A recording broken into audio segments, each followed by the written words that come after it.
Matapos maibulsa ang gintong medalya noong SEA Games 2019, handa nang lumaban muli ang Philippine Men's National Baseball Team para depensahan ang titulo sa darating na 2025 SEA Games ngayong Disyembre. Ang kabuuan detalye sa ulat ni Bernadette Tinoy. 12 taong gulang si Francis Gonzaga na mahiligan niyang sport na baseball dahil sa inspirasyon na hatid ng ilang veteran players gaya ni Bong Liguayan sa kanilang probinsya sa Bukidnon. Dahil nakitaan ng potensyal, isa si Francis sa mga bagong baseball players na kakatawan sa Philippine Men's Baseball Team na first-timer sa darating na 2025 Southeast Asian Games. Still shock pa din po and hindi makapaniwala kasi isa lang po akong bata na galing sa Bukidnon na nangarap na maging part ng Philippine National Baseball Team at ngayon isa na po ako sa magre-represent ng bansang Pilipinas po. Sobrang saya po and sa mga coaches ko, thank you po. Makakasama naman ni Francis ang veteran pitcher at East Asia Baseball Cup MVP na si Romeo Hasmin. Sa mahigit isang dekadang paglalaro ni Hasmin sa pambansang koponan, tinulungan niya ang national squad na mabulsang gintong medalya sa iba't-ibang international tournament gaya ng SEA Games 2019. Anya, wala silang ibang layunin sa edisyon ngayong taon kundi madepensahan ng titulo ng pagiging kampiyon. Lalabang kami sa pitching kasi sa pitching naman andun pa naman yung pitching rotation namin andun pa naman. Sa hitting naman talagang lalabang kami sa hitting. Ayun naman talaga pinaka-importante kasi diyan tayo i-score. Kaya hanggang ngayon pa rin ang pinapractice namin, hitting pa rin. Ako na yung pinakamatanda dito at pinakamatagal.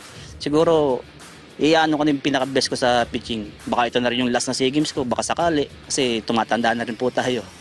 So, yun, kinakausap ko rin naman sila na kung paano yung mga gagawin, kung ano yung dapat kung paano kami gagalaw.